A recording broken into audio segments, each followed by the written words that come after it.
Have you ever looked into your dog's eyes and wondered, do they really love you? Or is it all just loyalty? What if everything we believe about the emotional bond with our pets is completely wrong? We've been told our furry friends love us unconditionally, but what if that's just human projection?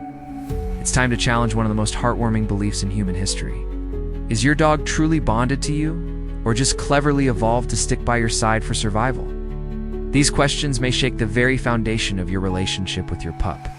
Because if dogs are only loyal for food and shelter, then maybe, just maybe, the love we feel is one-sided.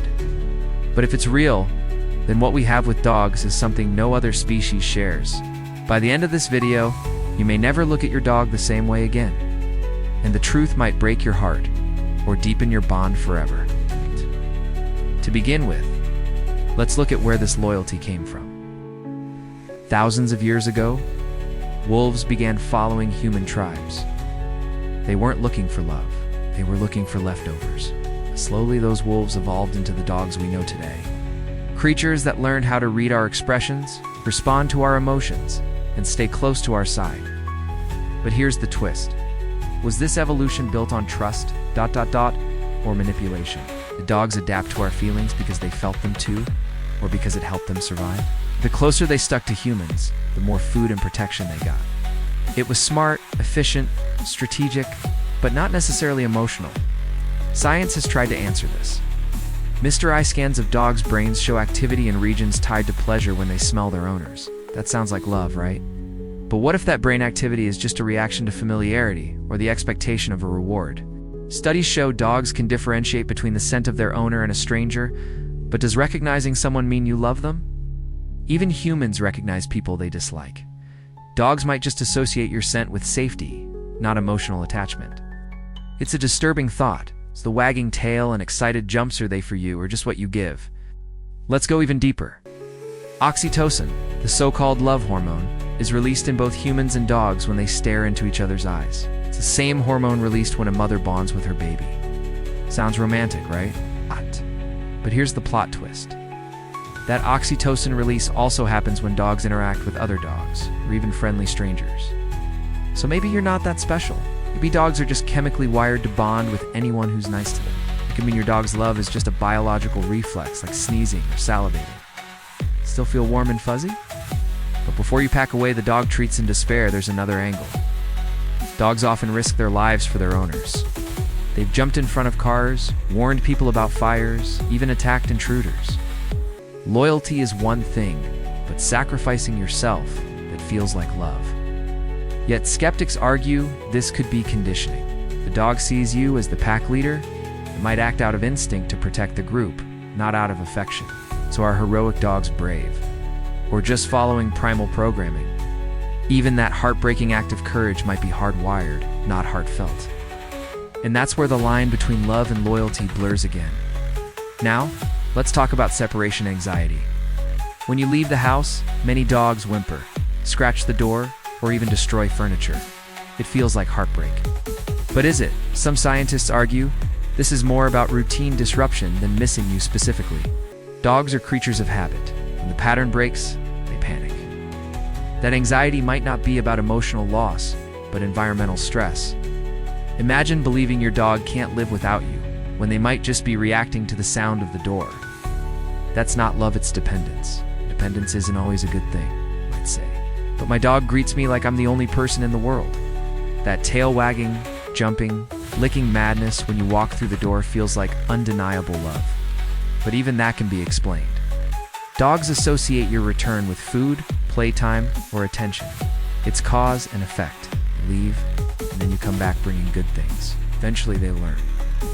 Human arrival equals reward. It's not personal, it's Pavlovian.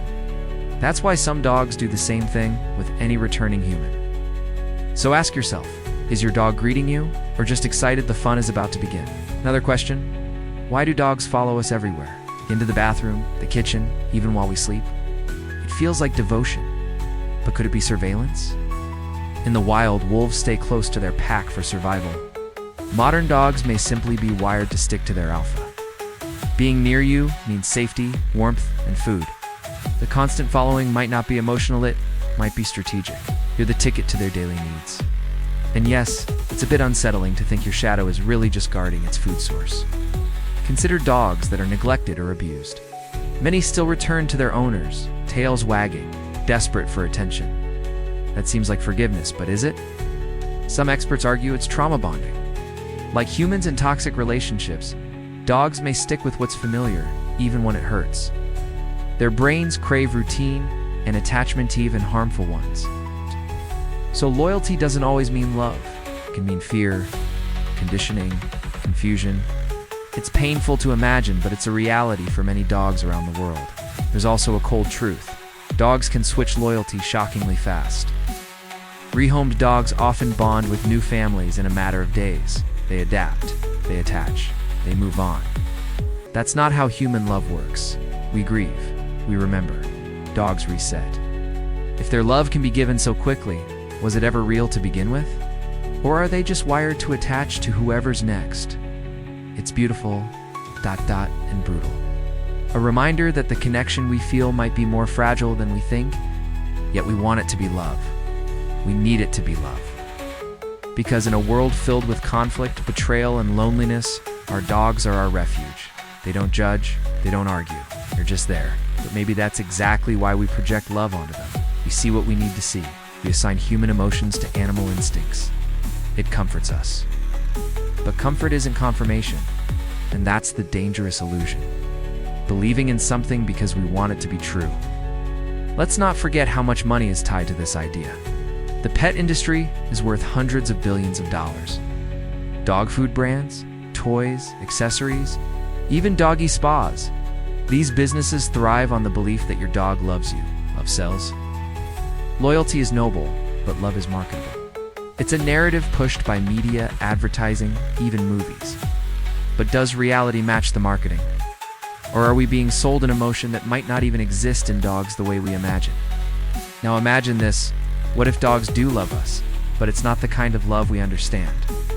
Maybe their love isn't verbal, logical, or romantic. It's primal, instinctive, sensory.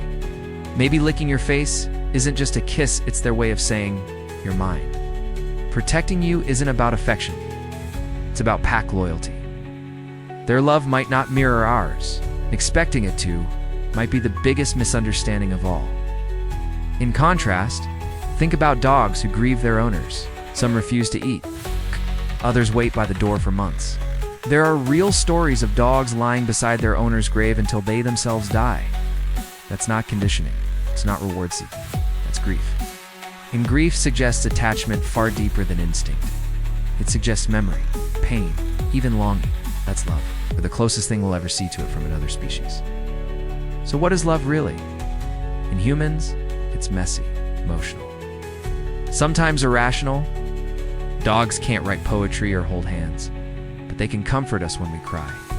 They can sense danger. They can stay by our side for years, even when we're at our worst. Is that not a form of love? Or is it just incredibly sophisticated loyalty? Maybe they're one and the same. Maybe the line is blurrier than we think. We keep searching for proof. But dogs don't need to explain their feelings. They show them with their presence, their patience, their quiet loyalty. Maybe that's love in its purest form, not dramatic or grand, but simple and steadfast.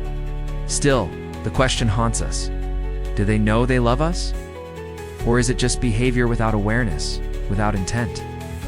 Even among experts, the debate rages on. Ethologists, psychologists, and neuroscientists argue over what dogs actually feel. But here's something undeniable. Dogs change us. They calm us. They make us better. They teach us empathy, responsibility, even joy. Whether they love us or not, we love them. And that in itself is powerful. Maybe it's not about proving their love. Maybe it's about appreciating their presence. Whether it's chemical, instinctual, or emotional, dogs choose to be with us. That's more than many humans do. And that choice, repeated every day, might be the clearest sign of love we'll ever get. Not through words, but through loyalty in action. So the next time your dog rests their head on your lap, or runs to the door when you come home, ask yourself, does it really matter why? Whether it's loyalty or love, fear or familiarity, the result is the same. You have a companion, a partner, a friend. And in a world that can feel cold and chaotic, maybe that's enough. In the end, dogs may not love like we do. They may not even know what love is, but they show up every single day, tail wagging, eyes watching, ready to walk through life beside us. And maybe, just maybe, that's all the love we need.